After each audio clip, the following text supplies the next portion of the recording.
Story 1. The Shadow at the Schoolyard. The last day of 4th grade was supposed to be a joyous occasion, a celebration of summer's arrival. For Tommy, it was the day he'd planned to spend with his best friend Dennis, reveling in the freedom of a playdate at Dennis's house. The air was thick with the scent of blooming lilacs and the chatter of children spilling out of the elementary school, their backpacks bouncing as they raced toward waiting parents. Tommy stood in the dismissal line outside, under the watchful eye of Miss Blue, his teacher, scanning the sea of faces for Dennis's dad. The school's parking lot buzzed with activity, parents weaving through the crowd, car horns blaring faintly in the distance. Then a voice cut through the noise. "Tommy! Tommy!" A man emerged from the throng, waving energetically. He was tall, with a wiry frame and a nervous smile that didn't quite reach his eyes. His dark jacket was slightly too big for him, and his movements were jittery, like a marionette pulled by invisible strings. "I'm Dennis's uncle," he said, his words tumbling out in a rush. "Your mom couldn't make it, so I'm here to pick you up." Tommy hesitated. He'd never met this man before, and something about his rapid speech and darting eyes set his nerves on edge. But the man's tone was friendly, and he seemed to know Tommy's name. Surely Miss Blue would verify. Tommy approached his teacher, pointing to the man. "He says he's picking me up." Miss Blue squinted at the figure, who offered a quick wave. She nodded distractedly, already turning to another student. "All right, sweetie, go ahead." With that, Tommy was released into the man's custody, his small hands swallowed by the strangers as they navigated the crowded lot. The man's pace was relentless, his long strides forcing Tommy to jog to keep up. His backpack thumped against his spine, and his heart began to race, not from exertion, but from a growing unease. The man chattered incessantly, his words a jumbled stream of stories about Dennis, about school, about anything and everything. "Your mom's tied up, and Dennis's dad got stuck at work," he explained, his voice high and unsteady. "So I'm taking you to Dennis's house. He's already there, waiting for you." They reached a dark red hatchback, parked at the edge of the lot, its paint chipped and faded. Tommy climbed into the back seat, his stomach twisting as he realized something critical. Dennis wasn't with them. "Where's Dennis?" he asked, his voice small. The man glanced back, his smile faltering for a split second. "Oh, he's at home already. Got dropped off earlier. Don't worry, kid." The car pulled onto the road and the familiar streets of Tommy's small town began to blur past. But something was wrong. The route didn't feel right. His house was a short walk from school, and Dennis's wasn't much farther. Yet the car kept going, weaving through unfamiliar neighborhoods where the houses grew sparser and the trees loomed taller. The man's chatter grew more erratic, peppered with nervous laughs and questions about Tommy's favorite games, his teachers, his hobbies. Tommy answered in monosyllables, his eyes darting to the window, searching for landmarks he recognized. After what felt like an eternity, though it was likely only 15 minutes, the car slowed in front of a nondescript house. Its faded siding and overgrown lawn gave it an air of neglect. The man parked and ushered Tommy inside, his hand firm on the boy's shoulder. The door clicked shut behind them, and Tommy heard the unmistakable sound of a lock engaging. The interior was oppressively dark, the curtains drawn tight, casting the room in a perpetual twilight.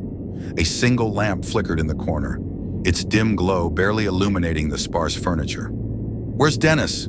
Tommy asked again, his voice trembling. The man's demeanor shifted, his nervous energy replaced by something colder. "He's downstairs," he said, gesturing toward a door in the hallway, "playing video games. Why don't you wait here a sec?" He disappeared through the door, and Tommy heard the creak of stairs descending into a basement. His heart pounded in his chest. This wasn't right. Dennis wasn't here. He was alone with a stranger, in a house that felt like a trap. Panic surged through him. He tiptoed to the front door, twisting the knob, but it wouldn't budge. The lock required a key, one he didn't have. His breath hitched as he scanned the room, his eyes landing on a phone mounted on the kitchen wall. With trembling hands, he lifted the receiver and dialed 911. "Please," he whispered when the operator answered. "I've been kidnapped. Come to this house." The operator's calm voice reassured him, asking for details, but Tommy didn't dare speak louder. He slid the phone under a dish towel, leaving the line open, and hurried back to the spot where the man had left him. Moments later, the man's footsteps echoed up the stairs. "Tommy!" he called, his voice unnaturally cheerful. "Come on down. Dennis is waiting." Tommy didn't move.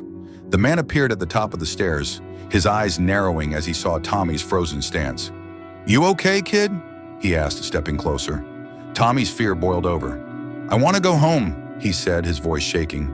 The man's smile vanished, replaced by a hard, unyielding expression. "You're staying," he said, his tone low and menacing.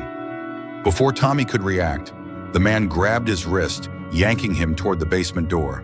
Tommy screamed, thrashing against the grip, but the man was stronger. "Stop it!" the man shouted. "Behave, and I'll let you go!" Terrified, Tommy went limp, allowing himself to be led down the stairs. The door slammed shut behind him, the lock clicking into place. The basement was a cavernous, unfinished space, its concrete floor cold beneath his sneakers. A single light bulb dangled from the ceiling, casting a sickly yellow glow over the room's sole feature, a rusted support beam in the center. Tommy sank to the floor, his mind racing. He could hear the man's heavy footsteps above, pacing restlessly. Minutes stretched into an agonizing eternity. Then a new sound pierced the silence. The doorbell, ringing 3 times in quick succession. It was followed by loud, authoritative bangs, fists pounding on the front door. Tommy's heart leapt. The police. They traced his call. He held his breath, listening as the doorbell rang again and again. The man's footsteps didn't move toward the door.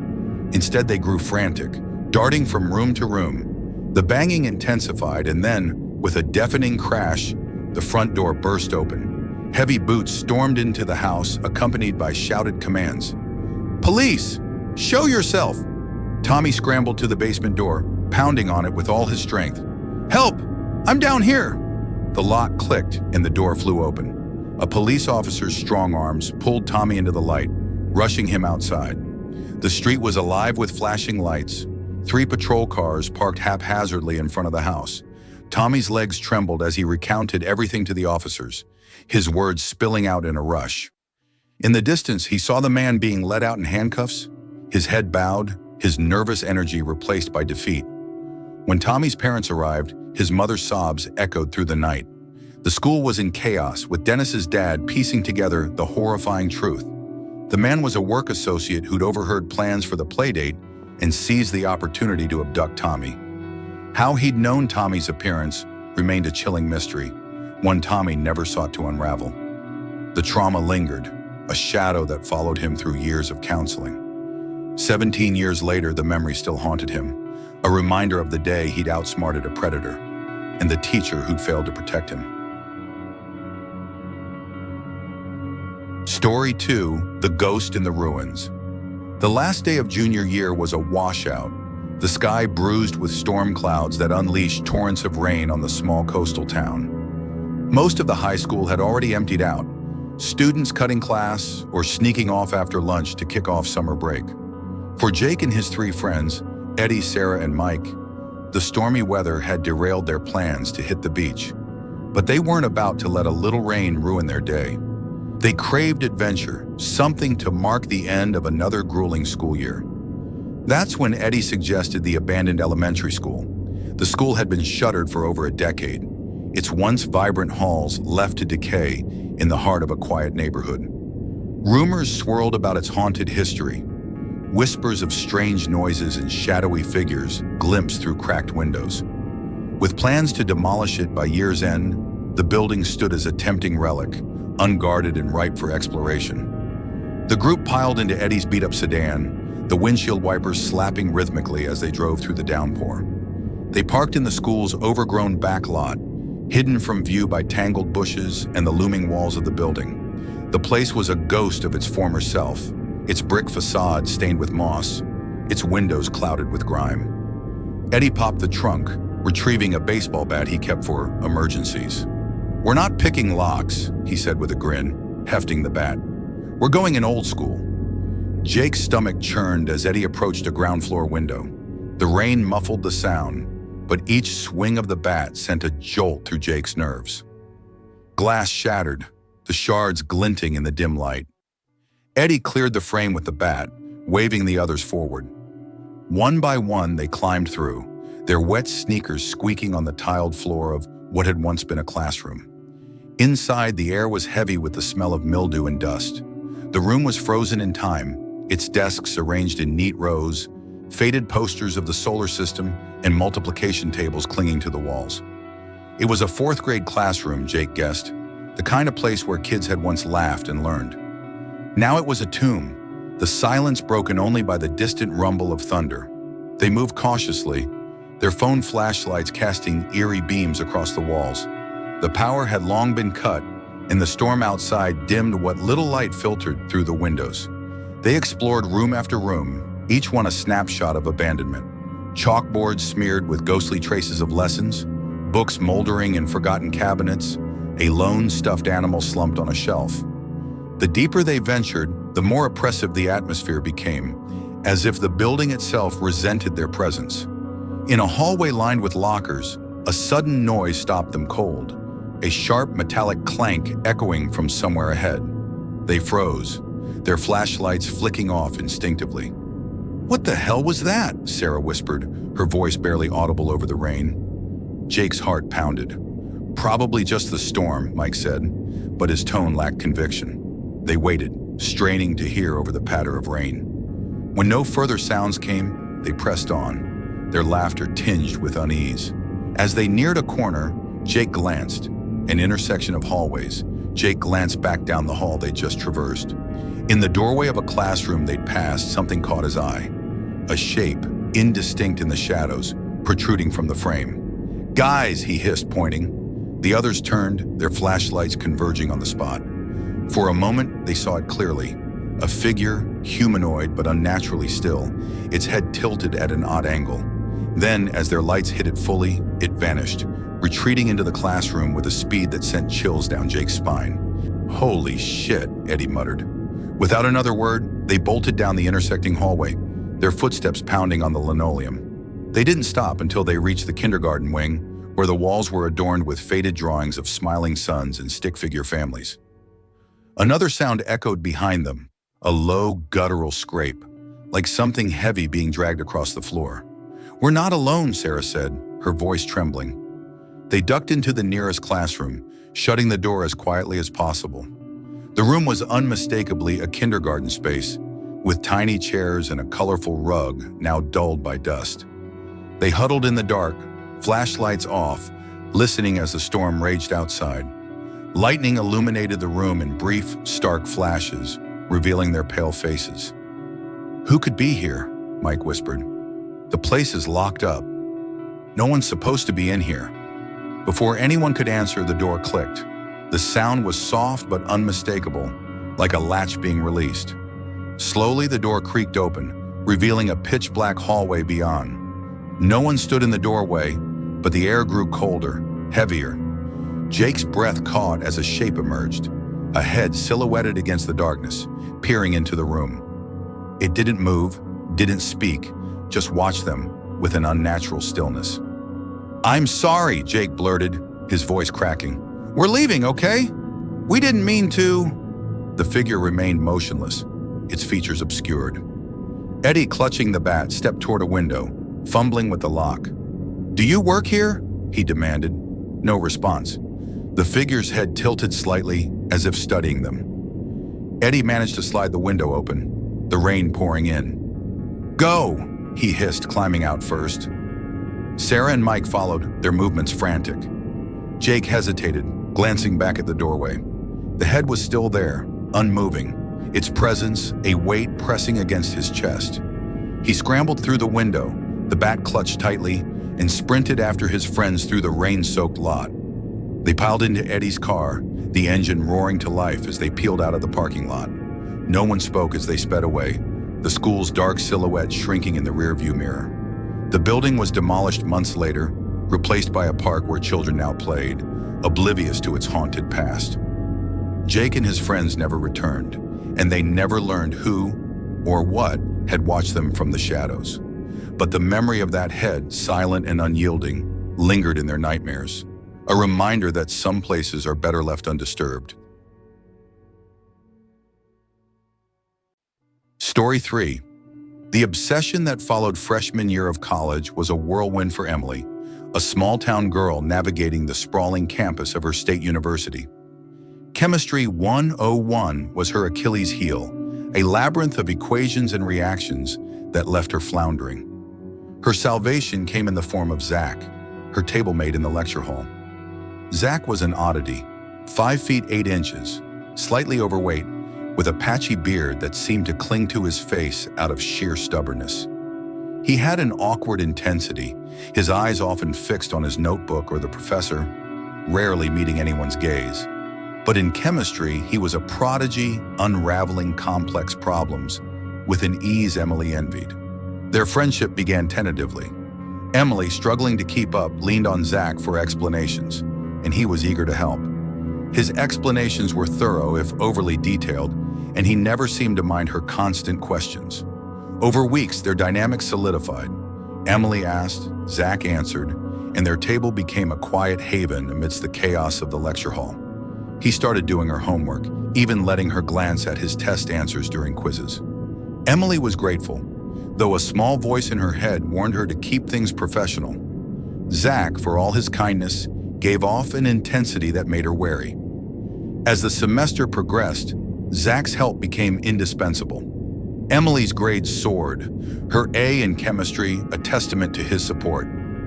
He asked for her number, citing the need to send her notes or coordinate study sessions. She gave it without hesitation. He'd earned her trust, and his demeanor, while awkward, never crossed into inappropriate territory. Their interactions remained academic, focused on valence electrons and molar masses, and Emily convinced herself there was nothing more to it.